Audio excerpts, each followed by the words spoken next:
This documentary will contain footage, pictures, or details that some viewers might find disturbing, so viewers' discretion is highly advised. My name is Chris Watts. I'm doing my communication speech for Brenda Armentrout, and welcome to Broomfield, Colorado. About 70 degrees, and it's awesome outside, so welcome. I'm doing my speech on relationship deterioration and repair, and this is my PowerPoint to help me. Deterioration.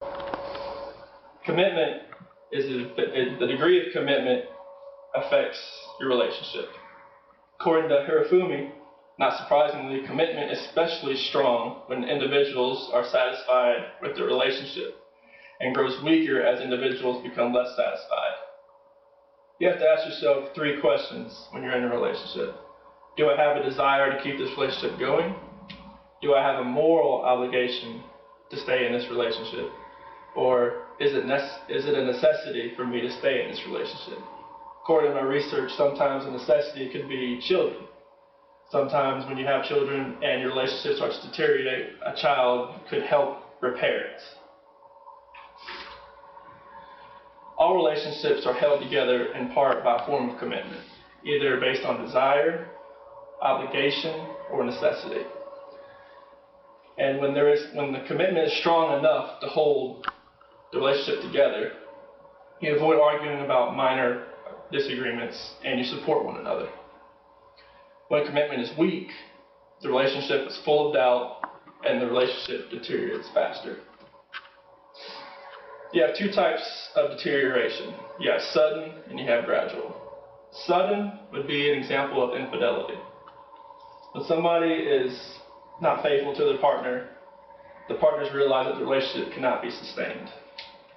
Gradual would be if you met somebody at work or a new friendship has occurred and as it goes on, you see that, okay, maybe this relationship has more potential than the relationship I have with my partner. And that would gradually push the old relationship out and push the new relationship in. This is a case that haunts me. I'm an avid true crime watcher, and never has a case startled me quite like this one. There's something about this seemingly pleasant man living with the love of his life who he fought so hard to win over, the sweet children, the perfect family home, and ultimately the two-faced family man. This is something we have seen over and over, but something about the Watts case is different, more shocking, and utterly tragic. I want to start at the very beginning. I'm going to try and add as much details as I possibly can.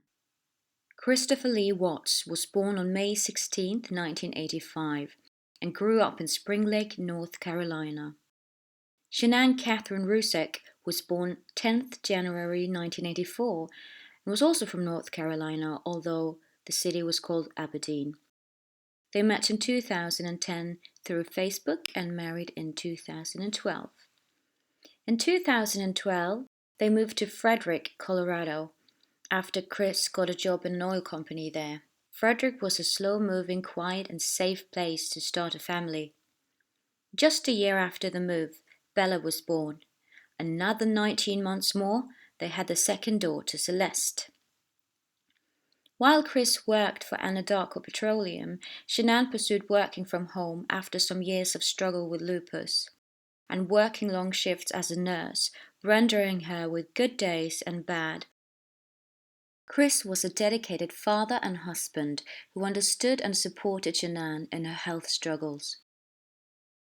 Shannan began working for Thrive, a multi-level marketing company focusing on sports nutrition. MLM companies are based on strongly encouraging their sellers to rely on their own social network to make sales and recruit sellers.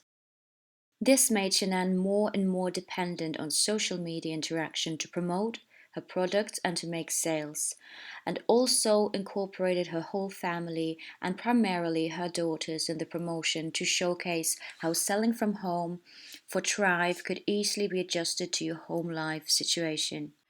Cece don't like sharing. Thanks, Shannan. We gotta catch up. Come here, baby.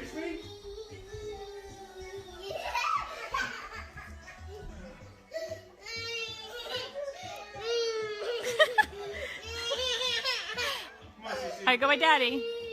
Go by daddy. Help me. Come on, run around with me. Hold on, Bo. Hold on, Bo. Hold on, Bo.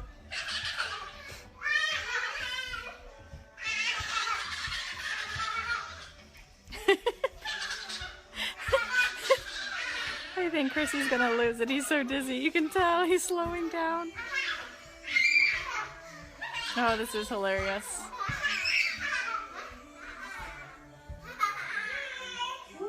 Again? Cece, I think you're dizzy, buddy. Daddy's dizzy.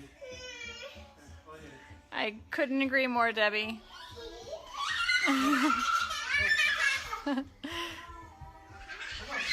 Pure happiness in their voices. Hold on. Hold on.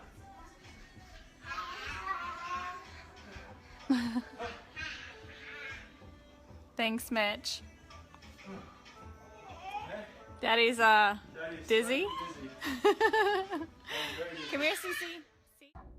So, fast forward several months. During those several months, I saw multiple rheumatologists, all of them telling me I had lupus, and then finally being diagnosed also with fibromyalgia, which is another autoimmune disease. So I completely lost it. I wasn't feeling good. I felt like I had the flu all the time.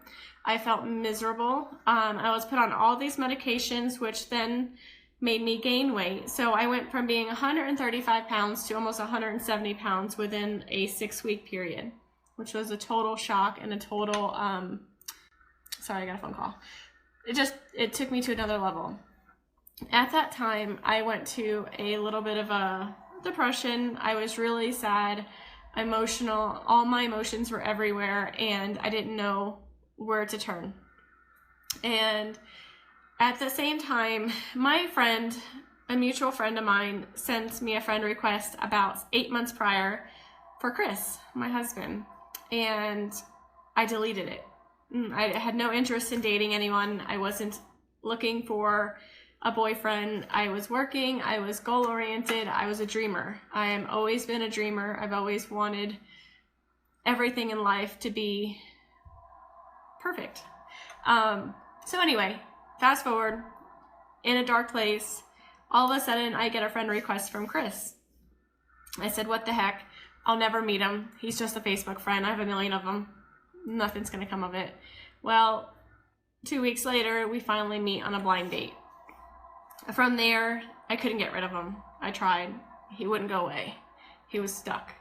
I drug him to a colonoscopy. I drug him to rheumatology appointment after rheumatology appointment. I drug him to my spinal tap, which was awful. A student did it, which I'm all for people learning, but not when it comes to a spinal tap.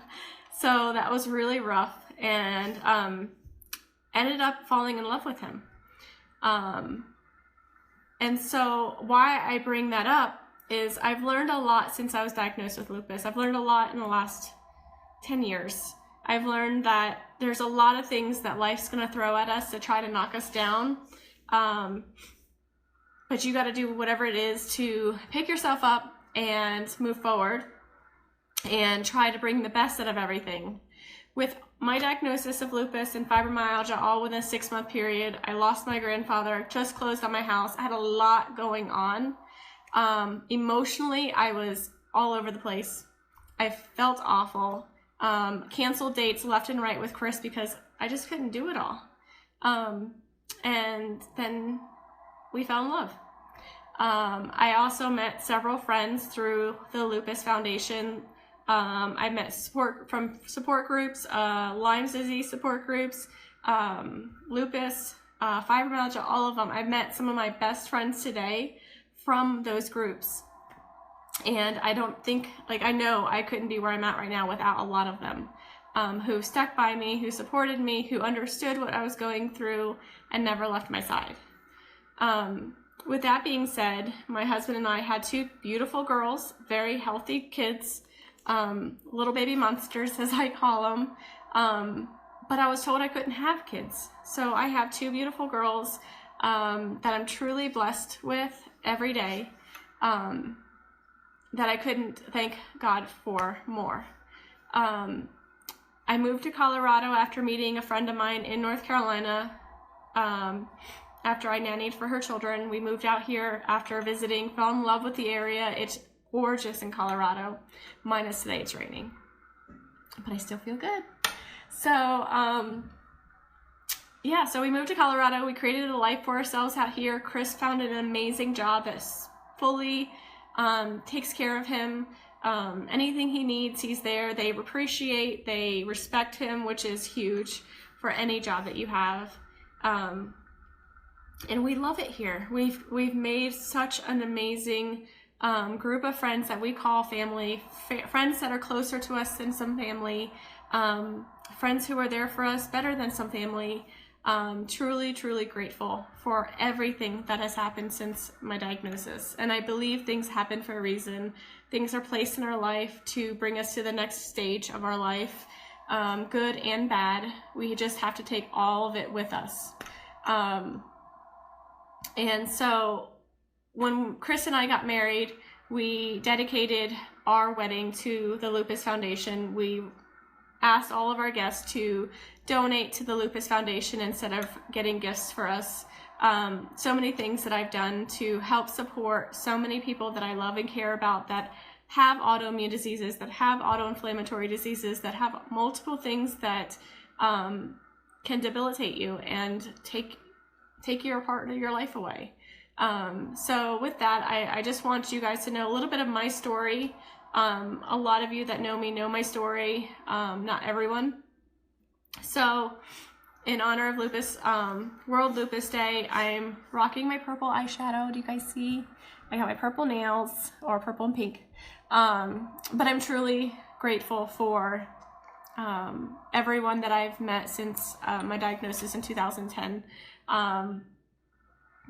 Truly grateful for all the blessings. I try to look at all the positives out of everything that happens bad in our life, because that's all you can do.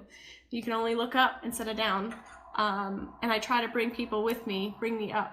I hope that makes sense. I'm kind of like emotional.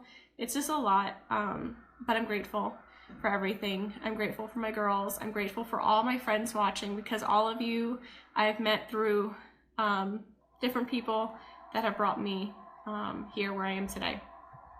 So with that being said, I just wanted to say hello, and I wanted to share my story and bring people aware of lupus and an autoimmune disease that really takes a lot out of a lot of people and really affects a lot of people these days. It's a disease you can't see, you only feel it. And I choose every day to wake up, I choose to put my makeup on, I choose to put a smile on my face, because I am conquering my life, and nothing else is going to take my life away from me. Although Chris was working around the clock, long-hour shift at Anadarko Petroleum, and Shannan had great success with her Thrive Lavelle company, they were on the verge of bankruptcy with expensive house loan to pay. Despite this, Chris had for some time expressed wanting to have a third child, and on June 11, 2018, Shannan surprises Chris with the news of their pregnancy.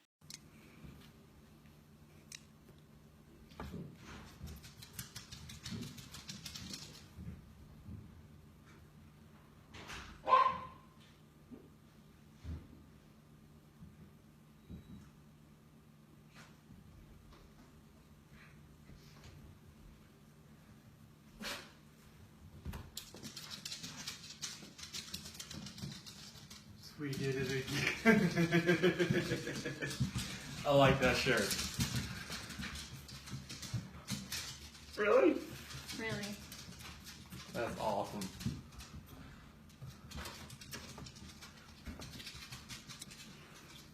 So pink means... That's just the test. I know. It just says the pink is going to be girls. I don't know. Just the test. That's awesome.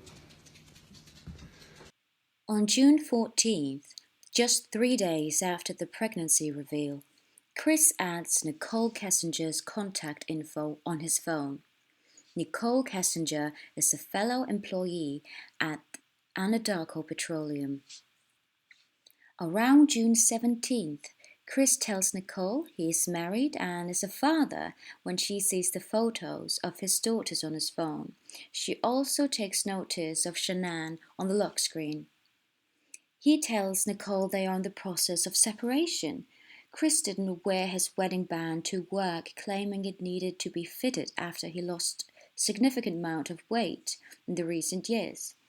This led Nicole to potentially thinking he was single at first. Chris also admitted he thought their interaction was just harmless flirting and nothing else. On Father's Day, Shannan shares this post about Chris. On June 19th, Shannan shares the first ultrasound picture of the baby. This might be a little too soon, as she was considered a high-risk pregnancy due to her condition, and I suspect the post was only available to a select few people on her Facebook. It would be risky for most moms sharing this news before the respected 3 months, especially a high-risk one. On June 27th, she takes the 2 daughters to go to see her family in North Carolina for a 5-week stay. Chris stays back home to work. July 4th, Nicole visits Chris at his house to help him set up a diet and a fitness plan. He invited her over and made her lunch. July 7th, phone calls between Chris and Nikki occurs. On July 10th, Shannan sends a text to Chris, concerned he seems so distant and doesn't want to talk to her. He assures her everything is fine and he loves her as always.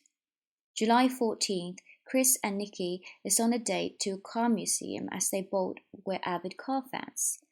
This day, Shannan calls 4 times that all goes unanswered to Chris's phone. July 18th, the bathroom pics were taken and also some news are sent from Nikki to Chris's phone, which stores them on a secret app disguised as a calculator. July 28th, Chris and Nikki visits the Sand Dunes National Park and spends a night camping there nearby. July 30th, Chris gives Nikki a love card as he is about to leave to join Shannan and the children for their summer getaway at her parents'. July 31st, Chris leaves for North Carolina, but the reunion is not what Shannan had hoped for, and he seems distant and off. This message was sent. On August 4, Shannan sends Chris a long message where she expresses how she felt he failed to stand up for her in the dispute with his parents regarding giving Celeste nuts on an ice cream. The text implies that Chris's parents' other 2 grandkids get more love and attention than Bella and Cece. She also feels he doesn't care as much about her or the pregnancy as he should. Same day, she fights with Chris's parents. On August 4th, when Chris is in North Carolina, Nikki wastes no time searching for wedding dresses for hours online. August 7th, Shannan finally reveals her concerns to a few select friends about her and Chris. August 9th, Shannan tells a friend about their ultrasound, but that he was so cold and off, so she decided to cancel the planned gender reveal. However, her friend and neighbor Nicole Atkinson would reveal the gender to her privately, as she was assigned the gender reveal surprise. Shannan says she is excited to know the gender in all this chaos. Shannan expresses her excitement to find out the gender despite all this chaos. She also reveals she believes, against her better judgment, it must be that he's seeing someone else. August 9, Shannan leaves for her Level business trip to Arizona. She texts her friend on the way that she and Chris had a great conversation the night before. She also sends a friend a picture of a love letter she's left Chris right before leaving for Arizona. On August 11, Chris gets a babysitter for the girls under the excuse he's going to Colorado Rockies game with friends. but he's taking Nikki out for a date on a sports spot in Erie, Colorado. August 12, Shannan sends a draft of a speech to Chris she plans to give her husband as she returns back home from Arizona the next day. August 13, 1:48, Shannan comes back home and she is dropped off by her friend and neighbor Nicole Atkinson, who plans to take her to the doctor's the following morning at 9 o'clock.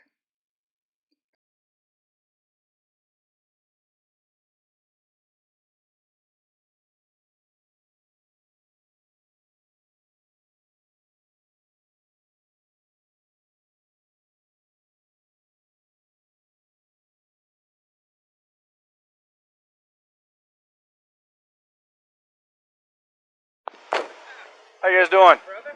What's that? Do you remember me? Yeah. Hey man. How you been? Hi. You Nicole? Yes. Okay. What's going on? So my friend, we were out of town for a business trip this weekend, All right. and I dropped her off at 2 o'clock this morning. She's 15 weeks pregnant.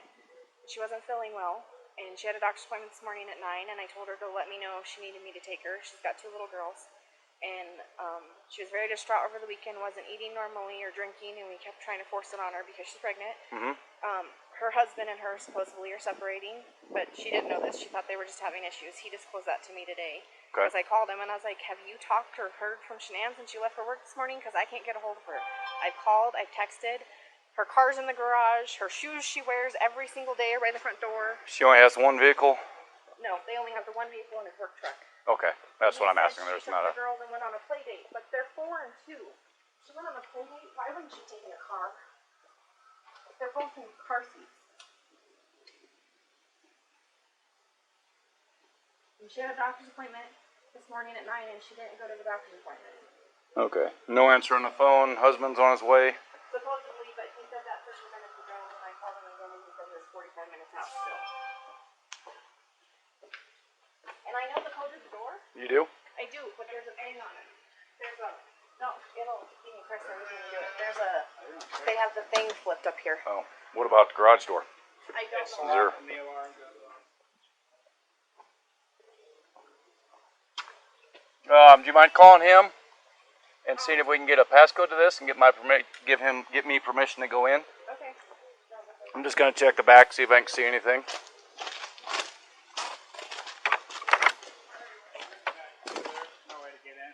Right. I just want to look in all the windows, make sure I don't see anything out of... Do they?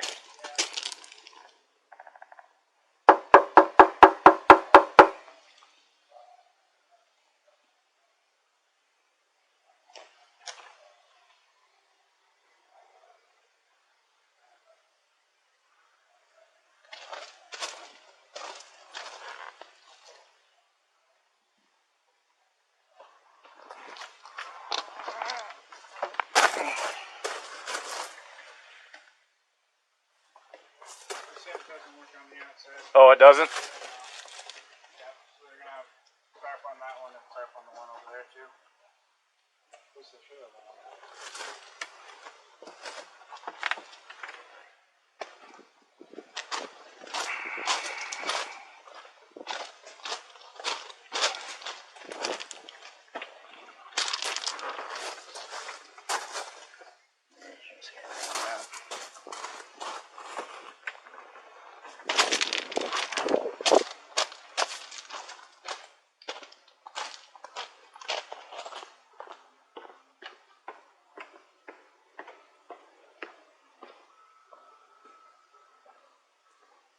I'm assuming it's the girl. If you can't enter the house unless you see signs of. Yep. I've got to have more unless I get consent from him to go in. And if you don't, you can't enter.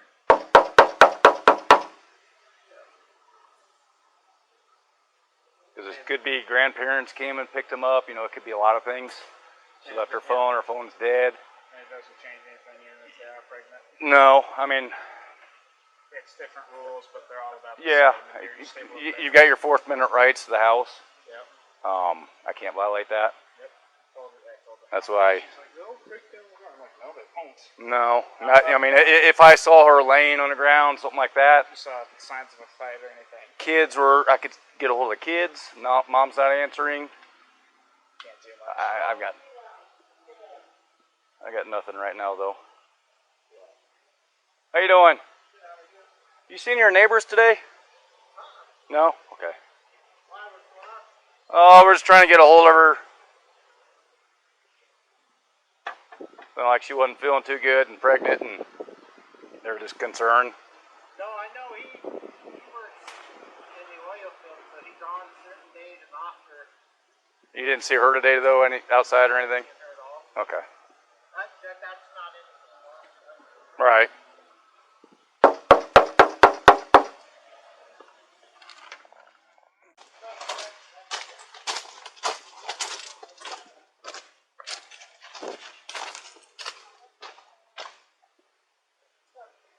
Is there a key code, Sandy, to open the garage from the outside? What is it? His mom's gonna get it. Okay. This is her parents. Alright, what's the key code of the garage? Shanny's house. The cops are there. Well, I can't go in, but if they allow you to go in, I have to have the property owner's permission to enter. Something's going on. Okay. Well, he's the property owner. Well, Chris told me Shannon was at her girlfriend's house. Do we know who that is? Do we know who? Or phone number? He didn't say. When did he tell you that? He needs Chris is acting funny. I don't get it. What did he say? He told me that Shanann didn't take the girls to school this morning because she was going to go on a play date, but her car's here. And then he told Abby that Shanann left the day.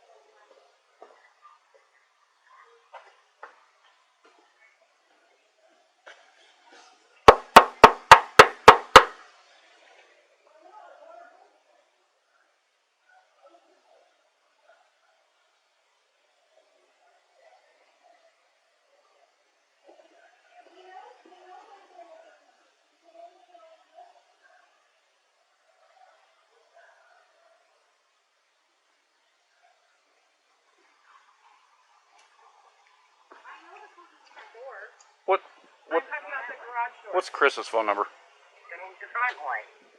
They have the top lock, the one that they have on there so CC can't escape. Chris's phone number is 910-309-1702. Okay. It was Chris, correct? Yeah. Okay.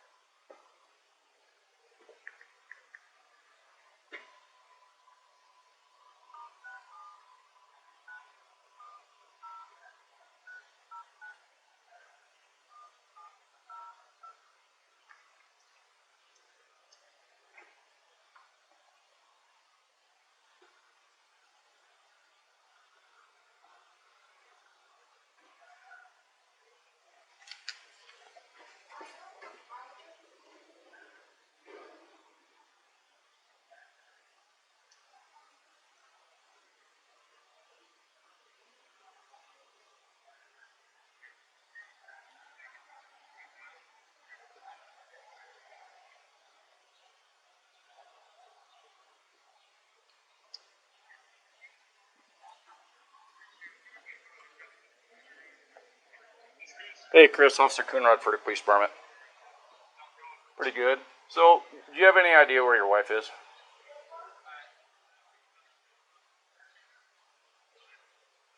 Okay. Right. Well, my concern is her car's here. They're saying she is diabetic. I don't want her. If she's upstairs and can't respond. Okay. About how far out are you? Okay. All right. Thanks.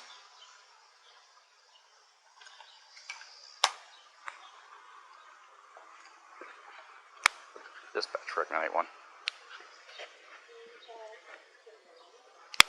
East Stage Medical. This female is diabetic. Unknown if she is home though. Husband is on his way.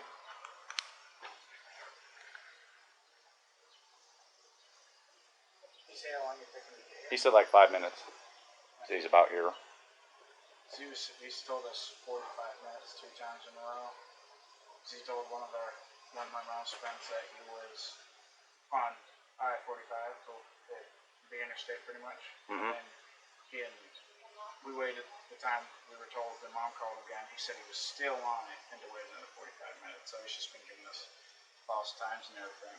And we know he's been lying because his stories aren't good enough. Right. Tell everybody different stories. And do we have, like, her parents' phone numbers or anything we can call them to make sure? She's not close to him. Oh, she's not? Not that. No, Okay. she still talks to him and everything, but they don't know any of the codes to the house or anything. Well, I was just thinking maybe they were watching the kids or she was visiting them or In this state, they don't. Okay. there's not people that I think they live in Wisconsin or somewhere around those lines. Okay. Yeah, I mean, I don't see anything out of place. I'm not hearing kids. I'm not hearing anything. Yeah, and all of her stuff is here, and I set off the alarm by trying to open the garage forcefully, and that didn't work. So, and their alarm's one of the ones where it goes off and it feels like it's making your ears bleed. Mm-hmm. So if she was in there, She should have heard it. yeah, she would have while she was sleeping, because they have little things. Yeah, you'd think they were here. The kids or someone would respond, though. You'd hear some kind of noise. When did you talk to her last, Sandy? How are you doing?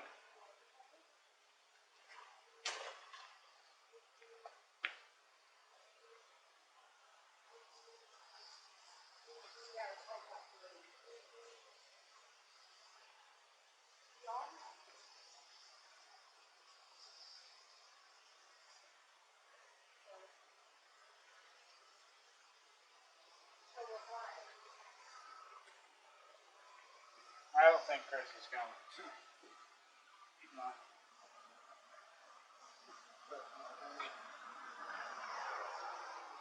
That's it right there.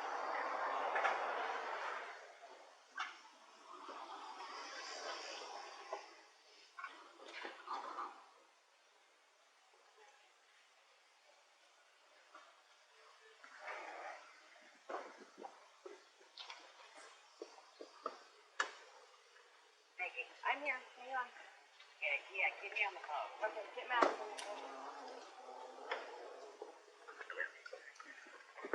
Scott, how you doing? How's it going? So this is the only vehicle she would have? Only one that, yeah. She would drive? Okay.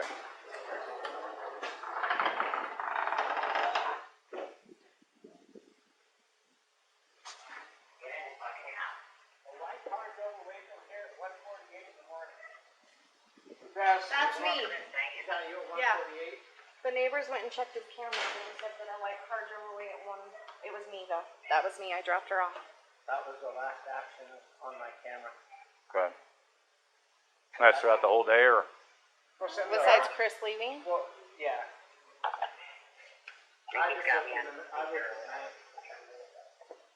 What about the, can there's no way you can look for the day? During the daytime? What? Frantic. The girls' car seats are in the car too. So she left with a friend. She would have took the car seats. I can go look if he doesn't find her. Yeah, if you don't mind. Okay. Huh? Chris is in the house. We're standing outside of the police office.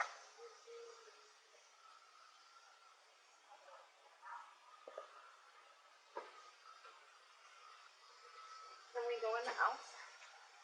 We can. I mean, that's up to him. It's his house. If you guys. Nikki, I'll give you permission to walk in my daughter's house. Mind if I come in, Chris? Okay. Yeah.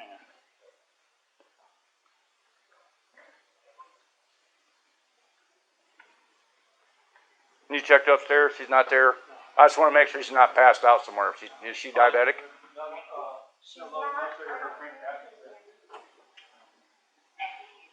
You mind if I look around? Go ahead. Okay, thanks.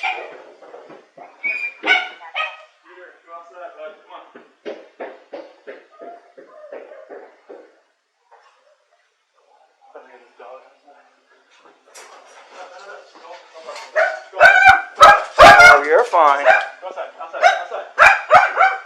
Oh, you're fine. You're outside. You're outside.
check in the house for consent.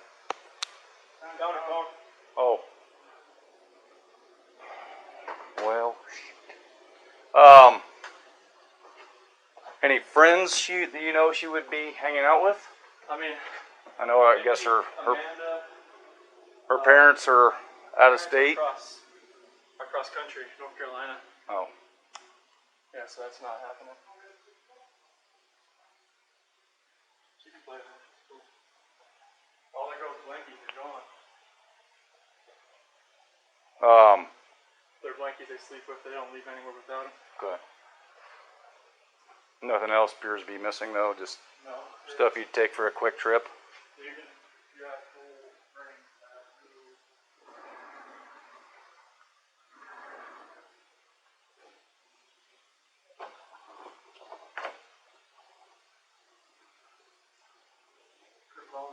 Her phone's here? Yeah. Her phone's here. Does she work? Yeah, she works from home. Oh, from home. She works, this is her lifeline.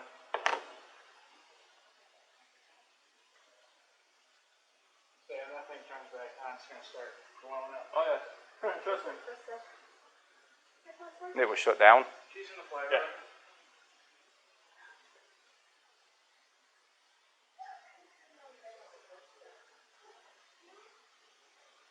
Well, it was originally under the pillow on the couch. You know her passcode? I don't know her passcode.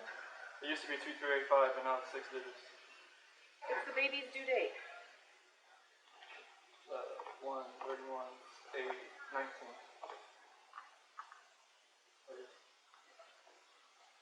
Looks twisted. About to blow up.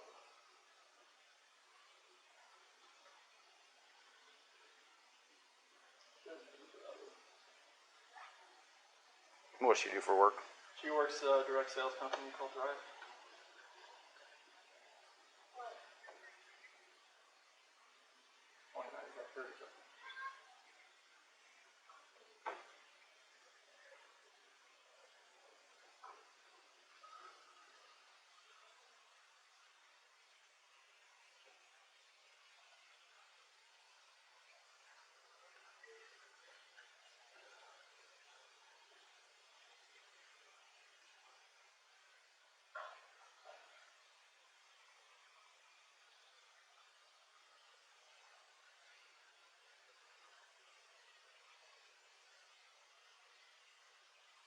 How often does her blood sugar drop low?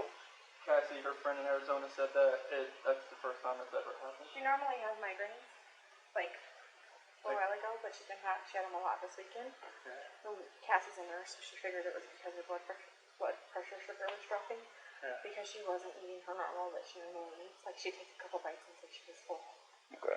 And She doesn't ever black out or have No, seizures or anything like No, that. I mean, a long time ago. She had in a car wreck, and I believe that's what happened. But Imitrex is something she takes for migraine. She took more Imitrex this last month than she ever had before, but that's just because she was in North Carolina with the humidity and everything like that. She was there for 6 weeks, and we got back Monday or Tuesday, and then she flew out to Arizona Friday morning, and then she got back last night about 2 a.m. The flight got delayed. She left about 11. She got here at 2. Okay. And I went to work this morning about 5:15, 5:30.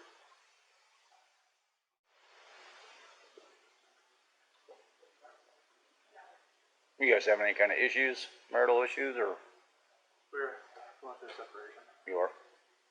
Did you guys file it yet or anything, or just talking about? No, we're gonna sell the house and do a separation. And how's that going?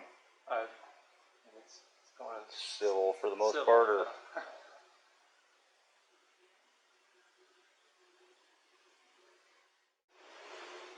yeah. There was no note or anything by the wedding ring?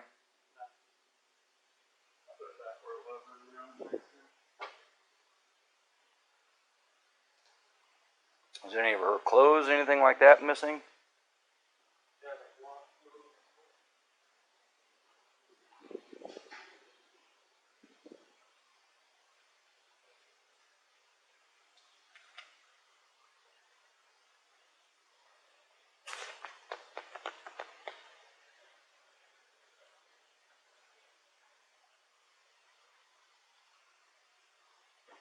I mean, old school, not close to it,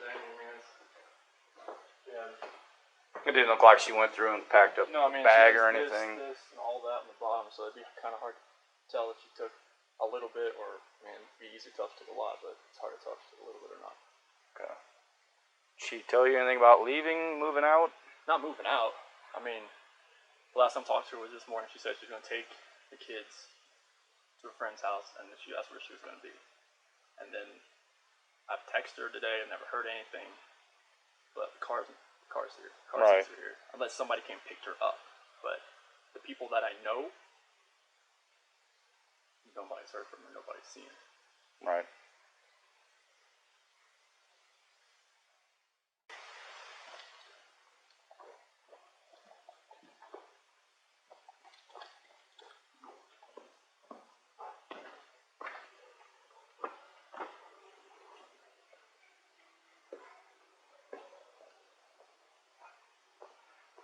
Tell them I'll be there in just a minute.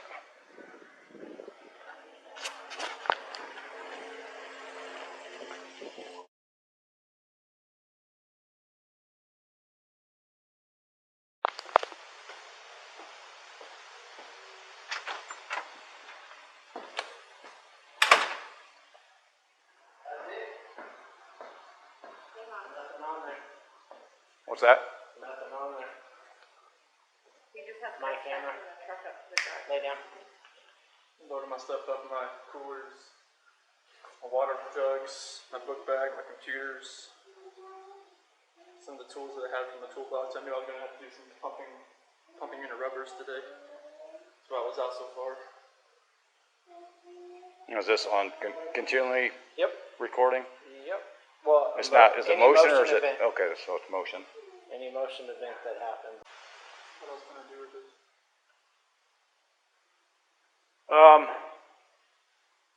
My detective just showed up.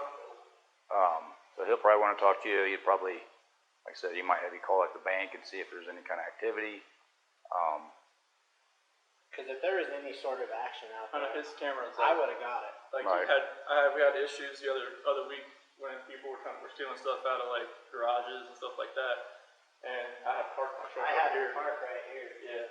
So someone, See if I could anything see where happened. someone tried to jimmy with a flathead screwdriver over there, and it was just like, But if any action would have happened, any cars or anything left your house, I would yeah, have if it got would it. have been like right in that area, they should have picked. I mean, Oh, it'll pick up anything coming down the street this way. you know where that tree there too? Oh, yeah. Okay. Watch, I'll show you. There's nothing on here. We've already watched that one. But like, you'll see this car. What security system do you have? Xfinity. Oh, you can see this car starting to drive down the street here. That one. Oh, look, okay. See what I'm saying? It picks up all the way down there. That's cool. He's next door. Can we go? I was talking about dispatcher. It'll be close for. Cause yeah, we can pick up cars coming this way. I get anything coming this way and making this turn. So, and usually at night I pick up the cars pulling a your turn. So, unless they pulled right here, Yeah. but I would have caught her walking out.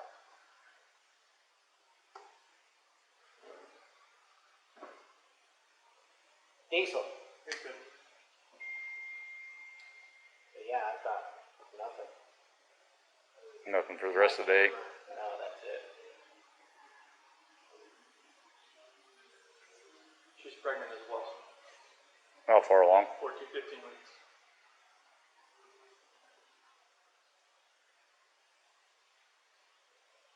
That's why her friend said it was low blood sugar And see, the whole radio on the back. so yeah, that was it. All right. Appreciate your time. Yeah, no problem. Thanks. Hopefully something comes up here. Yeah.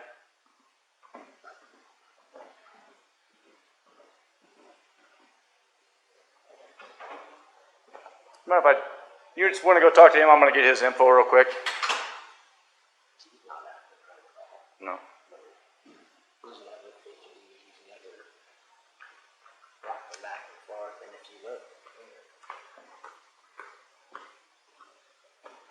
he never loads his stuff in and out of the garage ever. Right. And it doesn't look like he came from right here, it looks like he came from down the the street.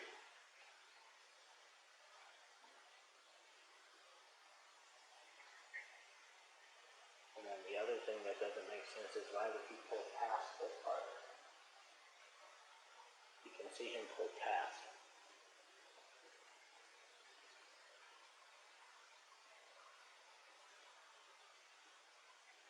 Are you able to record this? Uh-huh. I'd have to call Comcast, but I can get him to do whatever. But watch, you'll see him get out. And he walks back and forth a couple times.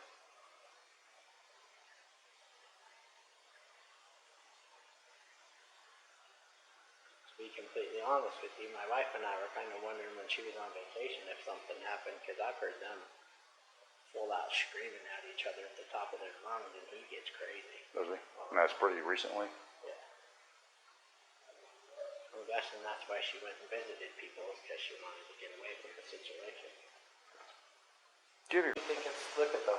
I know, I'm trying not to. No, I'm just saying it's kind of odd that he pulls his truck back behind my camera. The cutoff, the truck's in the garage right now. Yeah. And he never backs his truck into the That's driveway what her ever. friend Christina was doing. Diesel. She's like, he never backs his truck up. Her mom said it too. She's like, he carries his stuff out from the house. He Yep. doesn't back his truck up. Well, I have him on camera doing it when he does it. Because when he was parking his truck over here, the other thing that was odd is while she was gone, he kept parking his truck and her car over here. And I used to see him walk out of his house right He here. took the car out of the garage? Oh, the car was parked over there for a long time, like a couple days. This past weekend? No. It was when she was gone for the 6 weeks. Oh. But I thought it was kind of odd that he never parked in front of here or right here. He said someone broke into his truck and he parked over here. I have no idea. Hey, he's acting so suspicious. He's normally, you can ask them, he's normally quiet, real subdued. He's over here telling you 3 times what he took out, what he did, what he did, what he did.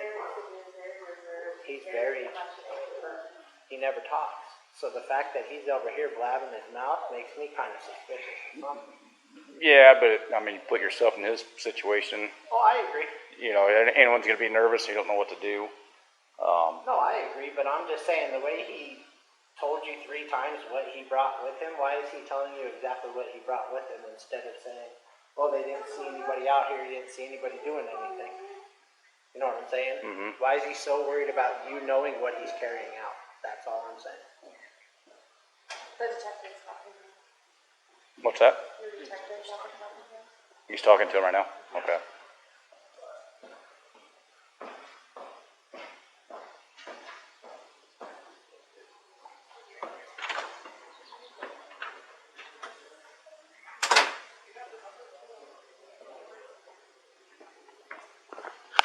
Chris?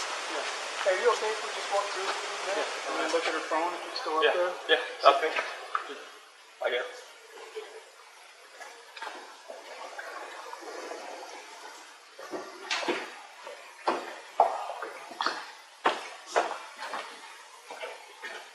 What's this door right here go to? It's locked. Do you have a key for it? Yeah, they wake up, they'll just go right here and just play in the bathtub. Yeah. Well, that's bright. So you normally, Yeah, no. so you normally keep it locked? Yeah, because they would go in there, they'd be in soap. Like last time we had Vaseline everywhere. Yeah. So that was not fun. So does she normally make the beds, the kids' beds? No. No. Okay. This all looks normal to you. Does it look like this maybe in a rush or? This is about Normal. like when kids they'll get up first. Get up, Yeah, and they'll just kind of like look around. Sure. Just go get her. Sure. Okay. All right. We don't wake up till they wake up. Yeah. What's this? This is. Oh, that's just some Anadarko stuff. Is that your stuff? Yeah, that's some stuff I was going to give to some people because they don't fit me anymore. Oh, these are your jeans. Yeah, it was like 38s. They're way too big now. Okay. Well, give us a call, anybody, if you hear anything from her. Otherwise, I'm going to start putting together just in case we need to pull the trigger for a missing person. Yeah, I'm going to try to run some things down using her phone and then see if we can't find somebody. If nobody's heard anything at all, then we'll probably pull the trigger a little bit quicker and go that route. So.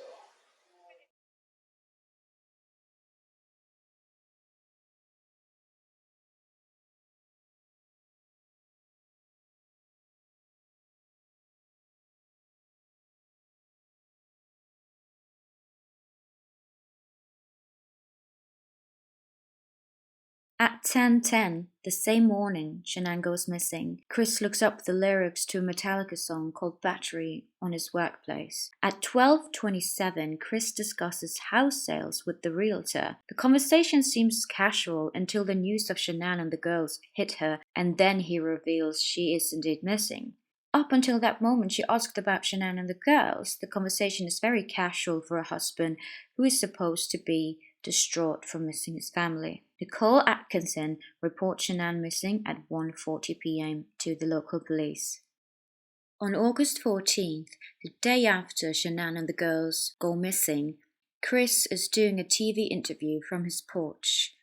Chris's TV interview on the porch is on the local news, and it catches Nikki's attention, Chris's mistress.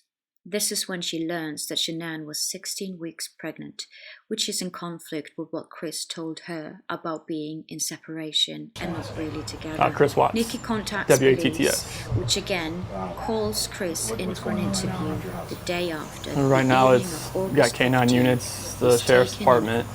Everybody's like they're doing their best right now to figure out like if they can get a scent, see where they went. If they went on foot, they went in a car, or they went somewhere. And right now it's just like they've been on point. They're going through the house trying to get a scent, and hopefully they can pick something up to where it's going to lead to something. What happened? Your wife came home. Tell me what's. She came home from the airport 2 a.m. and I left around 5:15. She was still here, and like about 12:10 in that afternoon, her friend Nicole showed up at the door. Like I had texted Shanann a few times that day, called her, say but she never got back to me, but she wasn't getting back to any of her people as well. And that's what really concerned a lot of people is like, if she's not getting back to her, like if she doesn't get back to me, that's fine, like she gets busy during the day, but she didn't get back to her people, which was very concerning. And Nicole called me when she was at the door, and that's when I came home. And then walked in the house and nothing was vanished, nothing was here. I mean, she wasn't here, the kids weren't here, nobody was here. What's your wife's name? Shanann, Shanann. What's your kids' name? Bella and Celeste. How do you spell it? Celeste? Celeste. How old are your daughters? 4, Bella's 4, Celeste is 3.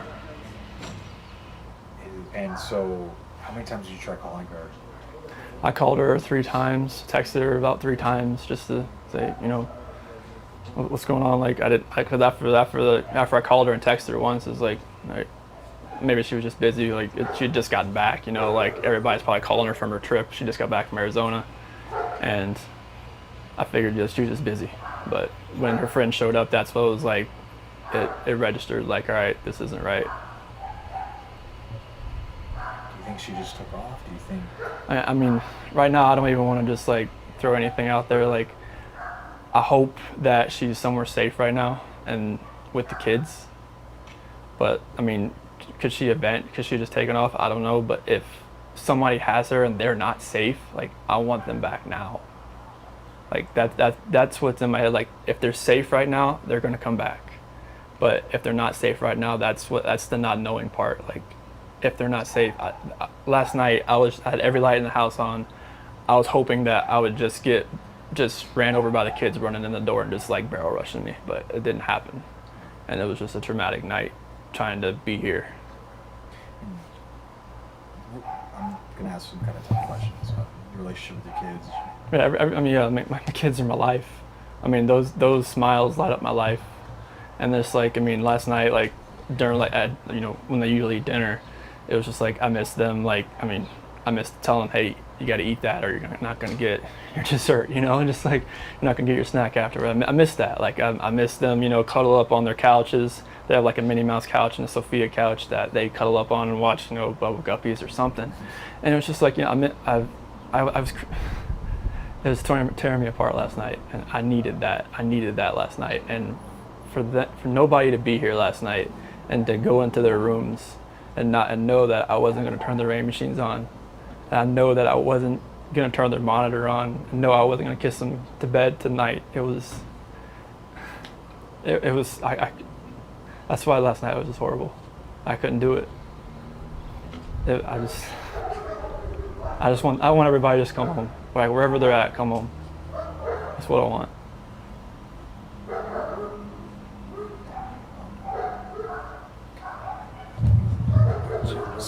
Where was she gone for? She was on. She came back Sunday. You said at 2 at night. Yeah, because her flight got delayed from Arizona because of like other storms around the nation. So she's supposed to get home like 11. She got home at like 1:48. She got in bed about 2. What was she going for? Like family trip or what? It was a Thrive direct sales. It was a local event that was down there between a bunch of leaders in the company.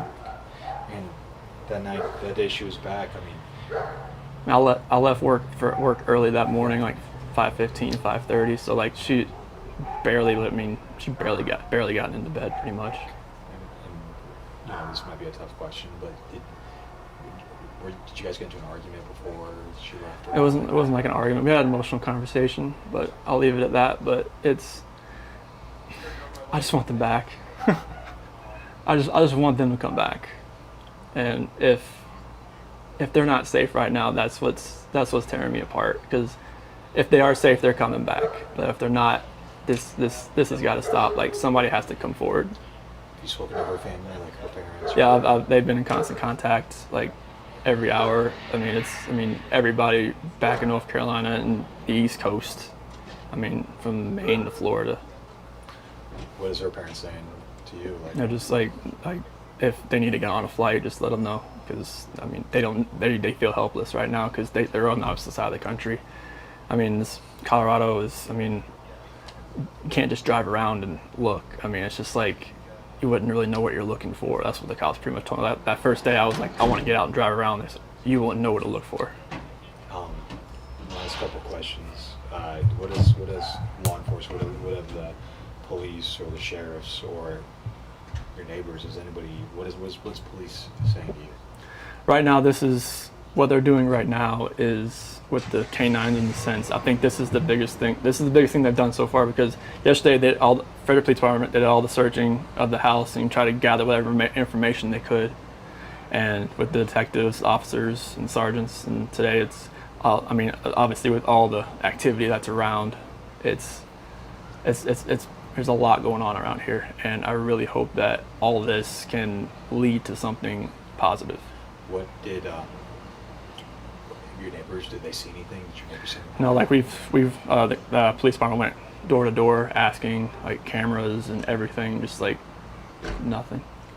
And my last question, if you have any of them, feel free to step in. My last question is, if your wife can see this, if she can watch this, what would you like to tell your wife and your kids? Shannan, Bella, Celeste, if you're out there, just come back. Like, if somebody has her, just please bring her back. I need to see everybody. I need to see everybody again. This house is not complete without anybody here. Please bring her back. That's it. I can take that mic off you.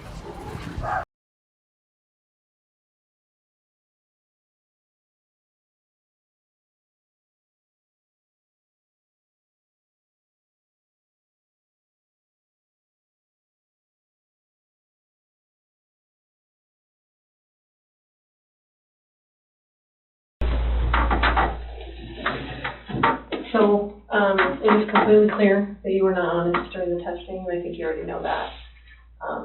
You did not pass the polygraph test. Okay. Okay. So now we need to talk about what actually happened. And I feel like you're probably ready to do that. I didn't lie to you on that polygraph, I promise. Chris, I know. Chris, stop. It's time. Just stop for a minute. Take a deep breath. I want you to take a deep breath right now.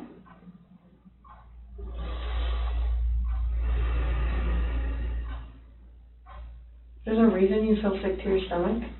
And when people hold stuff inside, it makes you physically ill.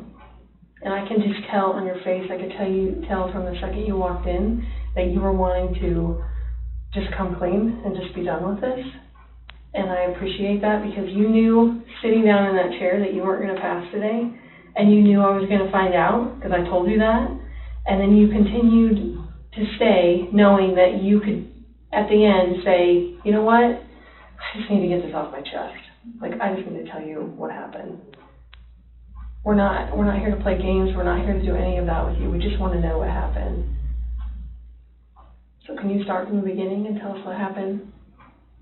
Everything that I've told you, I did not lie on this polygraph. I am my dad or something. I don't know how much I can tell you right now. Like, I'm not. It's not even an option right now because you did not pass the polygraph. So I know you were being accepted. So that's not even an issue right now. The issue right now is what happened to Shanann, Bella, and Celeste. That's the. Can I just go talk to him? I've been in here for like 5 or 6 hours, and I'm like, absolutely, Chris, look at me, man. It's not going to feel any better. He deserves an answer. It's your best friend. There's only one person you wanted here most, and that's your dad. Chris. What would you tell him? I love him, and I just want him to be by my side. Okay. He knows more than we do that you're a good man. And he knows as much as you want to protect your wife, Shannan. I think he would tell you to do the right thing. Before we get him, can I go out there and talk to him? Well, I don't know that you want to do it out there because there's a lot of people going through the halls.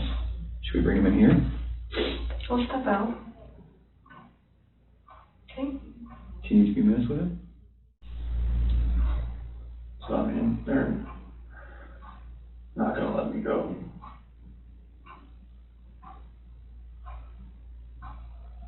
Is there any reason why they shouldn't? What you know? They know I had an affair. And they know. I can't complain about that. Yeah.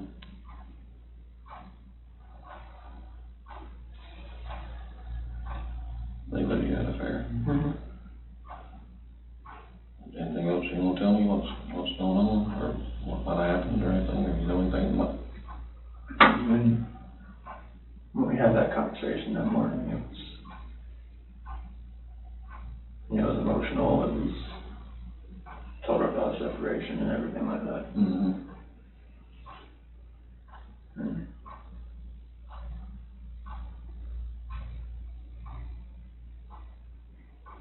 What happened after that? I mean, I went downstairs and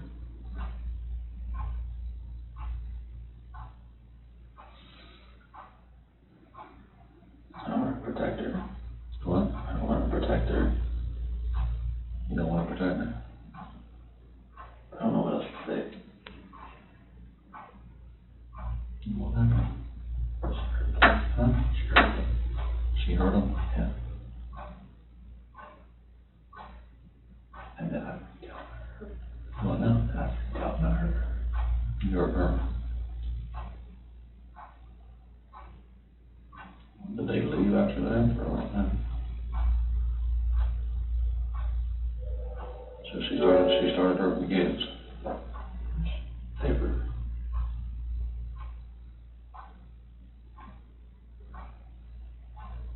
Tell me, you guys, what happened?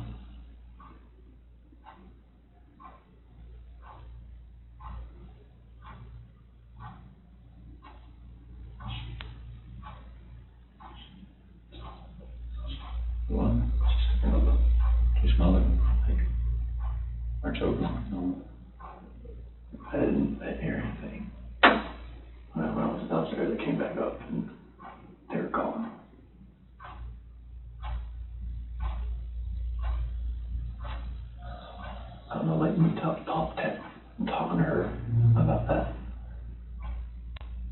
Talking about separation and everything, about, like, And she lost it. I don't know, like, what else to say, like,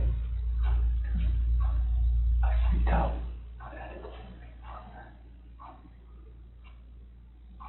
Those are my kids.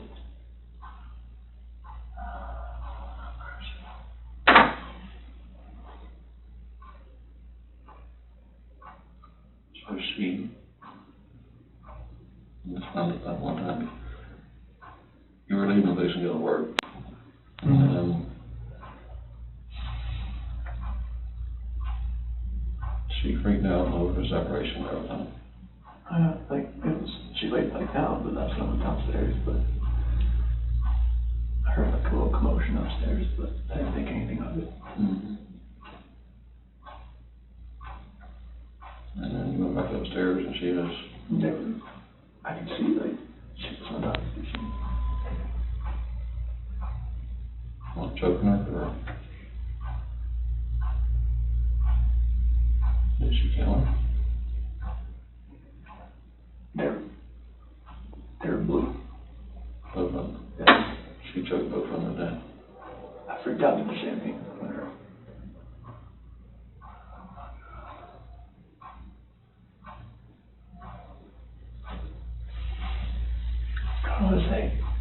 How was it though?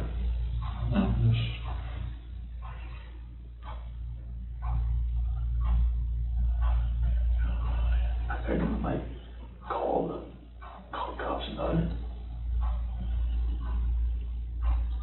So when you beat all the bodies off or something? I mean, I didn't know what else to do. I freaked out. I didn't know nothing else to do. I didn't know what to do. So she killed Lucy C. and Bella, choked them to death.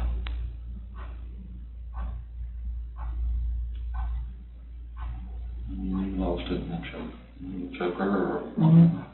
That's just rage. I hadn't.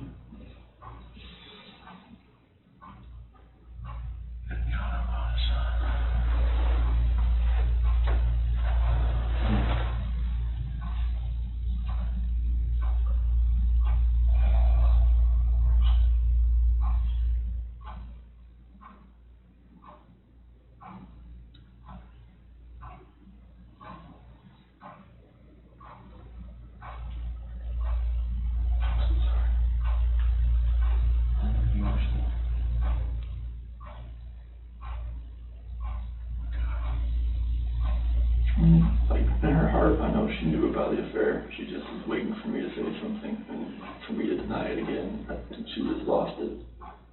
That's when she went off and told her about it. That's when the crying, like, happened. And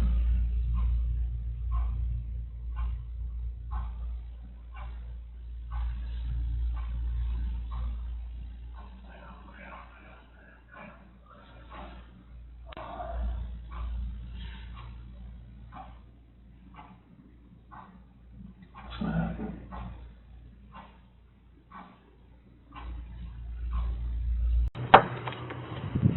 Chris, come stand up for me. I'm going to have you face that wall over there. Yep, just face it. Lift up your hands.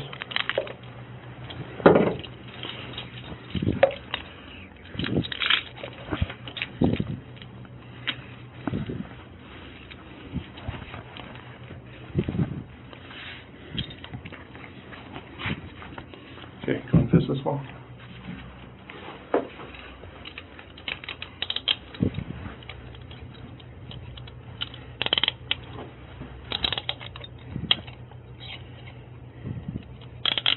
Okay, go and face me.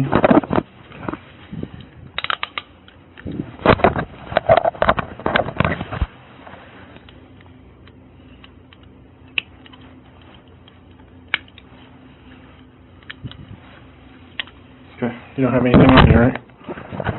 Okay, nothing in your pockets? Okay, go and face that other wall behind you. I'm just going to search you real quick. Search your legs. Further.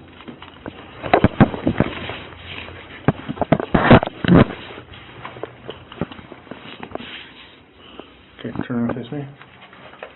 No earrings, necklaces, anything like that? Okay. Let's walk out this way.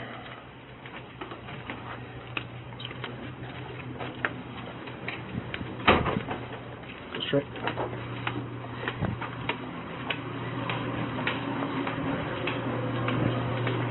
Go out that door to your left.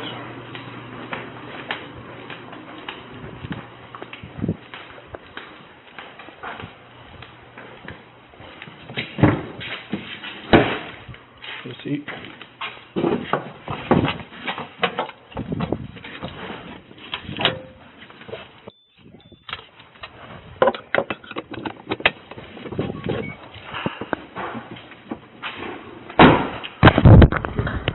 Just gotta.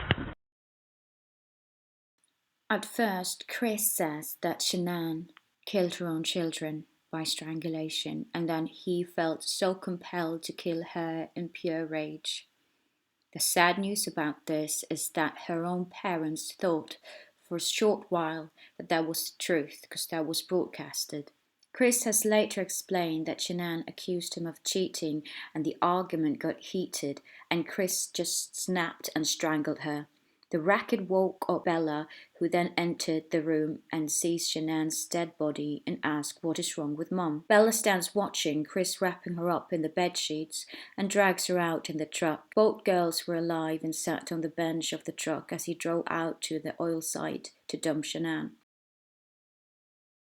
Bella's crying and worried about her mum. He then takes Cece out and puts her blanket over her head, strangles her, and goes back to a severely distraught Bella, who asked if what just happened to Cece will happen to her.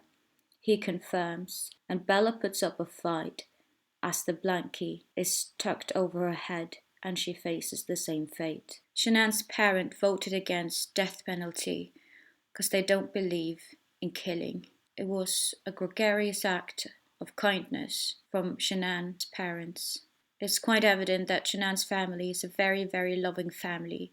I'm not sure the same can be said about Chris's.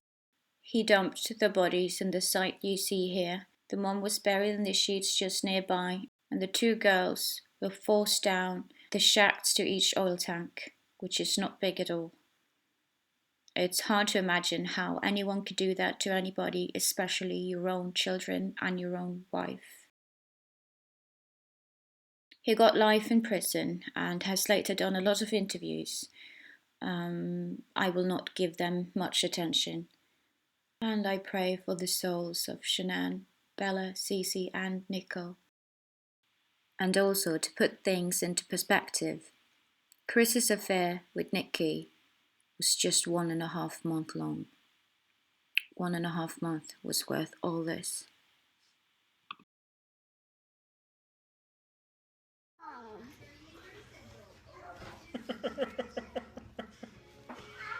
Oh, man. You want the Giants to win or lose? Moose! Moose! Pop up space. Win. Win! Say, go Steelers.